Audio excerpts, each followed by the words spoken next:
할렐루야. 화요일 새벽에 오신 우리 성도님들을 환영하고 축복합니다. 반갑습니다. 우리 서로 인사하실까요? 네, 잘 오셨습니다. 아침에 커피 타임 있습니까? 권사님? 네.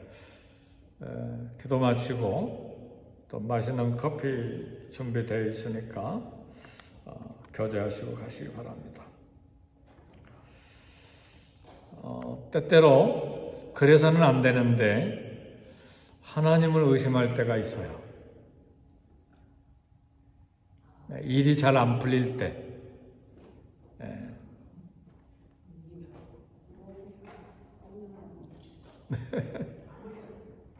목이 있습니까? 그래서 교회 새벽에 들어오실 때 문 열지 마세요. 그때 모기가 싹 들어오거든요. 새벽에 모기가 활동하니까. 그래서 여러 군데 모기 이렇게 불을 켜놨는데 우리 장로님들이 또 한번 일하실 거예요. 막 연기 피우는 거 그런 것도 좀 하고 그럴 거예요. 네. 하나님 이렇게 의심될 때가 있는데 하나님 약속을 참 신뢰하기가 어려운 그런 상황이 우리 인생에 또 생길 수가 있습니다. 그때 이제 불평도 하고 원망도 하고 또 하나님께 속상하고 섭섭해하는 마음을 가질 수가 있는데 에레미야 선지자가 그런 생각을 잠시 했습니다. 오늘 말씀 보니까 하나님이 자기를 속이셨다. 그런 생각을 했습니다. 처음 하나님께서 에레미야 선지자를 선지자로 부르실 때 약속하신 말씀이 내가 너를 보호해 주겠다. 너를 놋 성벽이 되게 해 주겠다. 그런 약속을 하셔서 철저한 보호, 놋 성벽이니까 얼마나 튼튼합니까? 철저한 보호를 해주시겠다고 말씀하셨는데, 그러나 현실은 하나님 말씀 명령 따라서 전하면 사람들이 조롱하고 모욕하고 심지어는 죽이려고까지 했어요. 어제 말씀 보니까 하나님 명령 따라서 하나님의 집 성전에서 말씀을 전하다가 성전 책임자 바술에게 붙잡혀서 매를 맞고 목에 척고를 차고 하룻밤 감옥에 들어가고 다시 나타나지 말라고 경고를 받고 쫓아냈습니다. 얼마나 수치스럽습니까? 마치 이것은 뭐냐면 제가 지금 여기 설교하고 있는데 한 분이 와서 설교자의 뺨을 빡 때리고 발로 빵 차면서 나가라! 이 얼마나 수치스러운 일입니까? 그러니까 에레미야가 너무 힘든 거예요. 하나님 보호해 주시겠다고 선지자로 부르실 땐 그렇게 약속은 언제 하시고 명령 따라 순종해서 말씀 전하니까 이게 무슨 일입니까? 그러니까 성전에서 말씀 전하고 매 맞고 하룻밤 감옥에 갇혔다가 집에 돌아온 후에 하나님 생각할 때마다 막 서운하고 섭섭하고 속이 상해가지고 사랑하는 성도 여러분, 하나님 일하다가 속이 상하고 섭섭한 일 경험 안 하신 분 손 들어보세요. 그러세요? 대단하시네. 네. 하여튼 속상한 일, 섭섭한 일, 화나는 일, 한두 번이 아니죠. 그걸 다 또 참고 견디고 믿음으로 이겨나가니까 여기까지 오는 것이지, 목회자도 역시 마찬가지죠. 한두 번 듣는 게 아니죠. 그 소리를 또 안 들었으면 좋겠는데 또 전해주네. 그러니까 이게 차라리 안 들었으면 모르니까 그냥 모르면 용감하잖아요. 용감하게 말씀 전하면 되는데 또 다 전해주니까 막 속이 상하는 것이죠. 에레미야가 지금 그런 상태예요. 보호하시고 놋성벽으로 만들어주시겠다는 약속 어디 있는가?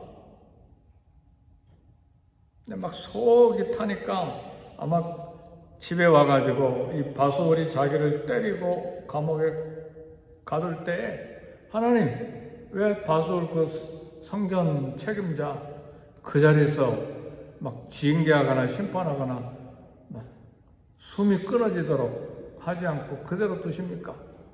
그런데 그렇게 고통 주는 사람은 멀쩡하게 잘 살거든요. 그러니까 속이 더 상한 거예요. 이 지금 에레미야의 마음이 지금 그런 거예요.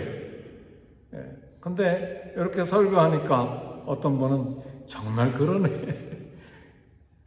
동감하는 부분이 많이 있을 거예요.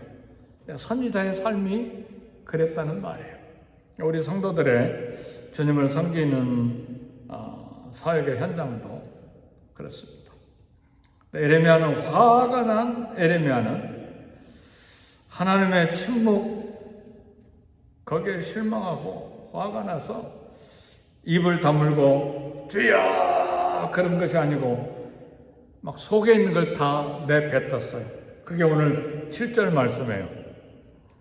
여호와여 주께서 나를 권유하심으로 내가 그 권유를 받아싸우며 주께서 나보다 강하사 이기셨으므로 내가 조롱거리가 되니 사람마다 종일토록 나를 조롱하나이다. 그러니까 다른 새 번역을 보면 하나님 저는 어리숙하게도 하나님의 꾀임에 넘어갔습니다. 주님의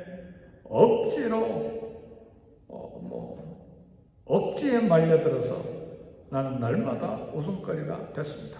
내 권유라는 말이 2번 나왔잖아요. 여호와의 주께서 나를 권유하심으로 내가 그 권유를 받아싸우며 이 권유라는 말이 하나님 앞에서는 쓰면 안 되는 단어예요. 무슨 말이냐면 히브리어로 파타라는 말인데 이성이 상대를 유혹할 때 거짓으로 속이고 이 꿰릴 때 사용하는 말이에요. 그러니까 하나님을 마치 순진한 여성을 유혹해서 나쁜 짓 한 남자가 이야기할 때 그때 사용하는 단어가 권유라는 말이에요. 그걸 하나님께 사용하는 거예요. 하나님 나를 권유해서 나를 유혹해서 꿰어가지고 나를 이렇게 넘어지게 만들었습니다. 선지자가 이런 단어를 하나님 앞에 써도 됩니까? 지금 막 속이 상해서 견딜 수가 없는 거예요. 아직 에레미야 선지자는 하나님의 뜻을 다 이해를 하지 못하기 때문에 이제 이렇게 이런 말을 내뱉었습니다. 고통을 마음에 담아두기만 하면 때로는 병이 될 수가 있어요. 그래서 우리 사람 사는데도 내 말을 다 들어줄 수 있는 친구가 한 사람이 필요해요. 어떤 말이든. 그런데 그 친구는 그 말을 듣자마자 다른 사람에게 또 전달하면 그 사람에게는 절대 이야기하지 마세요. 왜냐하면 그 사람은 내 속마음을 다 이야기했는데 그 다음날 온 교회에 다 퍼져버리거든요.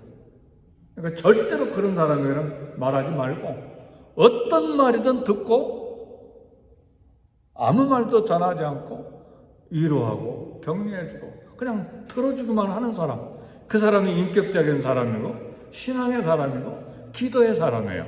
그 사람에게는 말해도 좋아요.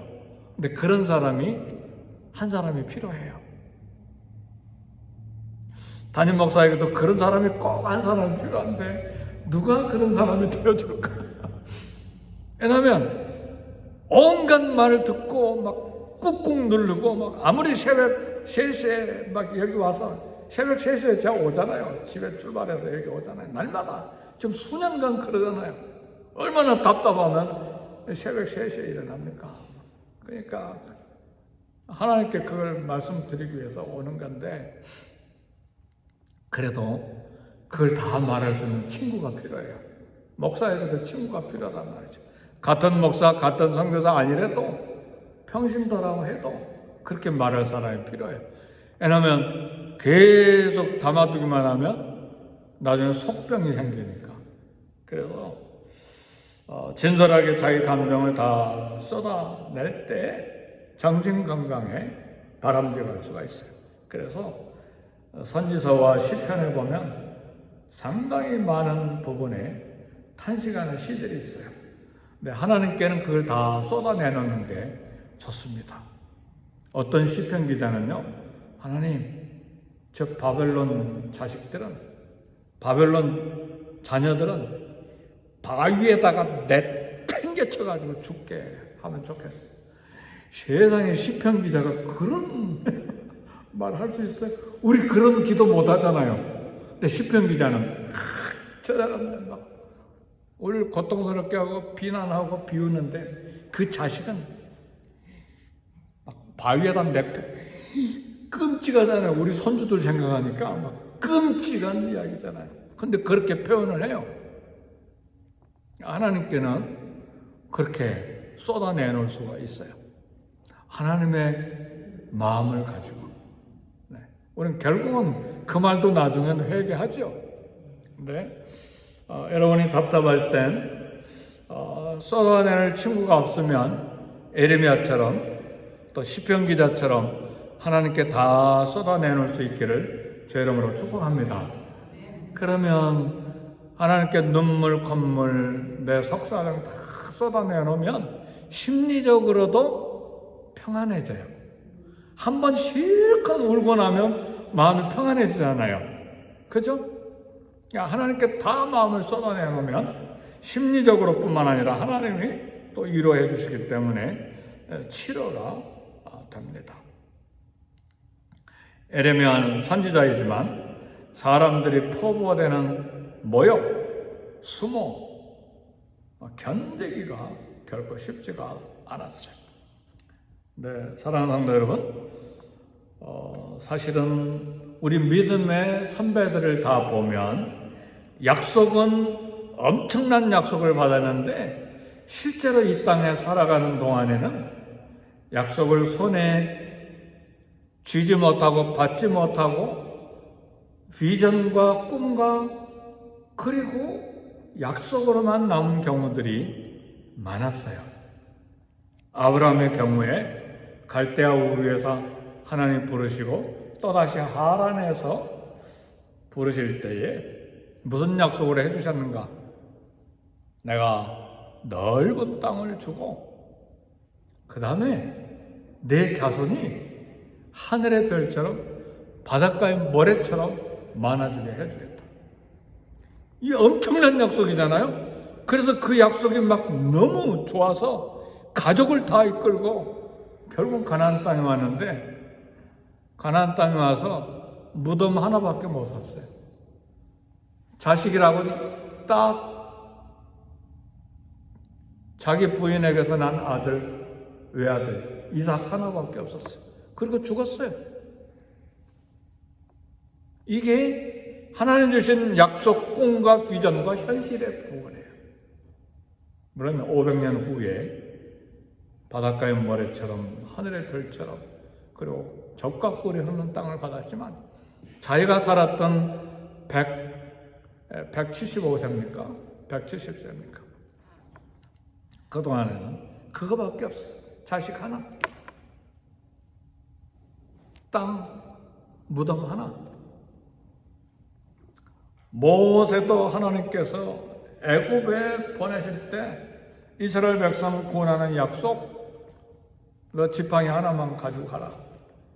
내가 너 함께 있어서 어마어마한 능력을 보여주겠다.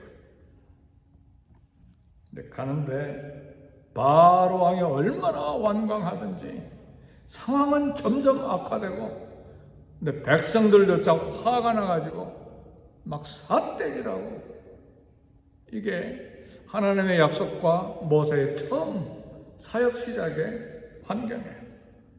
바울은 마게도냐 환상을 봤어요.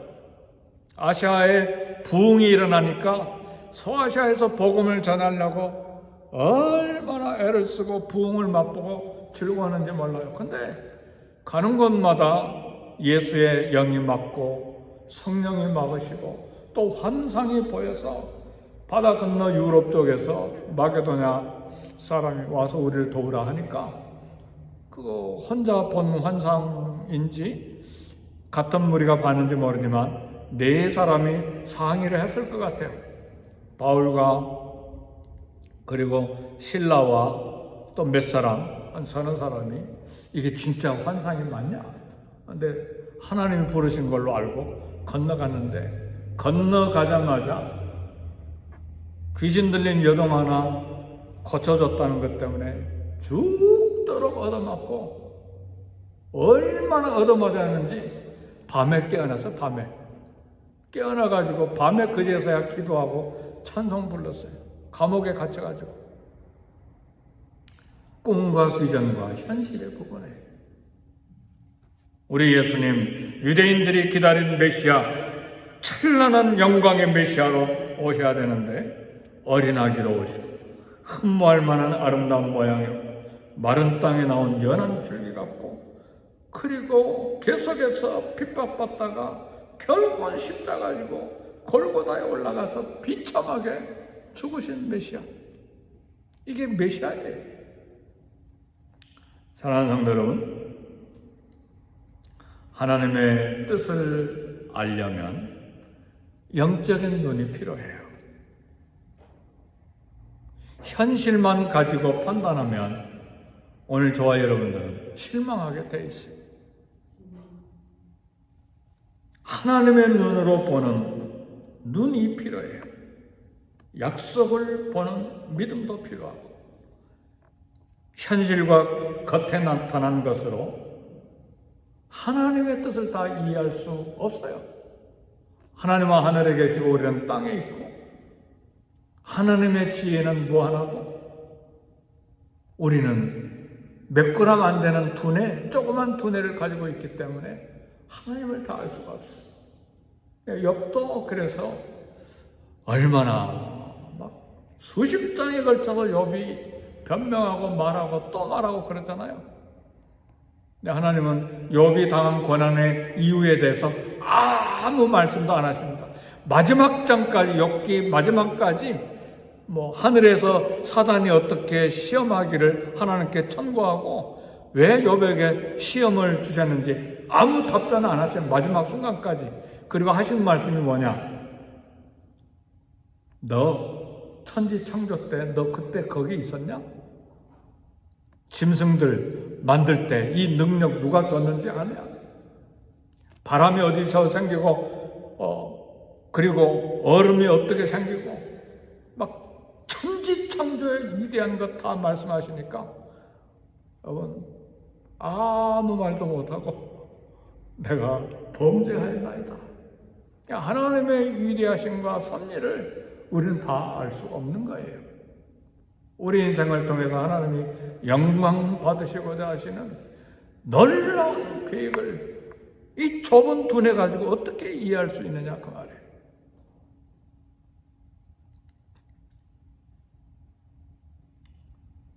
그래서 영적인 시각이 필요하고 사도 바울의 고백이 필요해요. 하나님을 사랑하는 자, 곧 그 뜻대로 부르심을 입은 자들에게는 모든 것이 합력하여 선을 이루느니라. 아멘.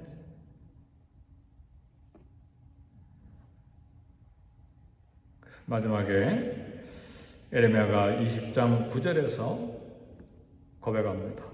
내가 다시는 여호와를 선포하지 아니하며 그의 이름으로 말하지 아니하려 하면 나의 마음에 불붙는 것 같아서 골수에 사무치니 답답하여 견딜 수 없나이다. 말씀을 전하자니 조롱과 핍박을 피할 수 없고 전하지 아니하면 마음이 답답해서 견딜 수 없는 이 에레미야 선지자의 고백입니다. 우리 주님도 나의 하나님, 나의 하나님, 어찌하여 나를 버리셨나이까? 십자가 위에서 고백하셨잖아요. 그러나 마지막 순간에 다 이뤘다. 할렐루야. 나의 원대로 마옵시고 아버지의 원대로 되길 원합니다. 내 영혼을 아버지의 손에 의탁하나이다. 다 이뤘다. 테텔레스타. 다 페이했다. 페이드. 죗값을 다 치렀다는 말씀이에요. 구원사역을 완성하셨다는 말이에요. 사도 바울도 평생에 매맞고 돌로 얻어맞고 그랬지만 마지막 고백이 나는 선한 싸움을 싸우고 나의 달려갈 길을 마치고 믿음을 지켰다. 그래서 오늘 우리의 고백은요, 사랑하는 성도 여러분, 책망의 말씀, 사랑의 말씀, 용서의 말씀, 복음을 전하는 말씀, 생명의 말씀 의심하지 말고 붙들고 뜨거운 마음으로 그 말씀을 부여잡고 이 땅을 걸어가야 합니다. 이것이 신앙생활이에요. 억울한 일이 얼마나 많아요. 이 땅에 살아가는데. 세상에서 억울한 일 당한 거면 나 세상 안 보고 살아. 그걸로 끝나버리는데 주님 섬기다가 억울한 일이 얼마나 많냐 그 말이에요. 사실이잖아요. 그래서 요즘에 우리 임직자 되실 분들 5-6분 모인 데서 가끔 그 말씀을 해요. 지금은 공식 임직을 안 받았기 때문에 누가 간섭하는 사람도 없잖아요. 그런데 직분을 딱 맡고 일하기 시작하면 기도하고 내 물질 들여서 열심을 다해서 이른 아침부터 저녁 늦게까지 정성 다해서 했는데 손가락질 한다 그 말이에요. 그런 일이 한두 번이 아니라 그 말이에요. 그러니까 각오하라 그 말이죠. 훈련하는 것은 각오하라는 말이죠. 뭐 교리 가르치고 교회 행정이 어떻고 그건 뭐 지식적으로 알아야 될 조그만 것이고 이 6개월 동안 지금 훈련하고 있는 중요한 내용은 견뎌라 이거예요. 사명을 끝까지 감당해라 그 말이에요. 그러면서도 사랑을 잃지 마라. 인내하고 사랑하고 품고 가라. 그게 사역자의 길이다. 지금 그거 가르치고 있는 거예요. 여러분 잘해야 됩니다. 지금은 네 그렇게 하겠습니다. 그런데 실제 욕 한마디 먹어봐요. 괜히 임직받았네. 그런 일이 생긴다 그 말이에요. 그죠? 그래서 저도 그런 생각이 들어요. 목사 되고 선교사 되고 이제는 막 박사학위 받았고 막 뜨거운 마음으로 일합니다. 제가 얻은 결론은 무능하다, 무식하다, 전적으로 무능하다. 그러니까 엎드려 기도하는 거예요. 그래서 꼭두 새벽에 일어나는 거예요. 무능하니까 아무것도 아는 게 없고 아무것도 할 수 있는 일이 없으니까 열심으로 해나는데도 손가락질하면 어떻게 견디겠어요? 인성은 못 견뎌요. 성령의 은혜를 주셔야 견딜 수 있는 것이죠. 이게 목회의 길인가? 어찌 목회자만 그렇습니까? 우리 중직들도 마찬가지예요. 똑같아. 주님 섬길 때에 고난의 길이 있어요. 그래서 우리 주님이 아무든지 나를 따르거든 자기 부인하고 자기 십자가를 지고 나를 좇을 것이니라. 그래서 우리 신앙생활은 찬란한 꿈과 비전도 있지만 동시에 현실 사회에서는 고난도 있다. 왜? 우리 주님이 그 길을 먼저 걸어가셨기 때문에. 그래서 자기를 부인하고 나를 좇아야 된다. 사랑하는 성도 여러분, 주님 섬기는데 그러나 마지막에 의의 멸관이 있습니다. 그리고 위로도 있어요. 하나님의 능력도 있습니다. 그러니까 어떤 일을 섬기든지 간에 주님 바라보고 잘 섬겨나가므로 마지막에 예수님처럼 다 이뤘다. 그리고 바울처럼 달려갈 길을 마치고 선한 싸움을 싸우고 믿음을 지켰으니 이후로는 주께서 내게 예비하신 의의 멸관이 기다리고 있다. 이런 소망 속에서 주님을 섬겨나갈 수 있기를 제 이름으로 축복합니다. 기도하십시오.